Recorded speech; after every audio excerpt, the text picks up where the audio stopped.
ప్రతిజ్ఞాపూర్వకమైనటువంటి తండ్రి యొక్క నిబంధన మన కోసము ఇంకా సజీవంగా నిలిచి ఉంది.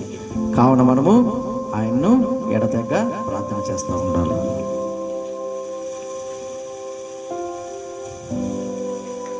అందుకే ఇయాన్ బాన్స్ అని ఒక భక్తుడు మాట్లాడుతున్నాడు. ఏమంటున్నారంటే, ప్రార్థన అనేది ఎవరైతే నిర్లక్ష్యం చేస్తారో వాళ్ళ తమ ఆత్మని, జీవితాన్ని కోల్పోయిన వారు. తెలియక అనేక మంది హైందవ సోదరులు అవ్వచ్చు, తెలియక వాళ్ళు చేస్తే వాళ్ళు కూడా దేవుడా కాపాడా అంటారు. అప్పుడు వాళ్ళకి తెలియకుండా చిన్న ప్రార్థన. కానీ తెలుసుకున్న మనము, ప్రార్థన విధానం నేర్చుకున్న మనము ఎలా చేయాలో కూడా అలా చేయకపోతే ఉపయోగం. అందుకే అన్నారు, దైవ ప్రజలు నిరంతరంగా పట్టుదలగా శ్రద్ధ ఆపేక్ష కలిగి ప్రార్థించుకుంటే క్రీస్తు వారు ఎప్పుడో ఈ లోకాన్ని తన ఆధీనంలోకి తీసుకునేవారు. నిరోధించలేని ఆటంకాల వల్ల క్రీస్తు వారు రాజ్యం ఆలస్యం కావడం లేదు. కానీ ప్రార్థన నేమి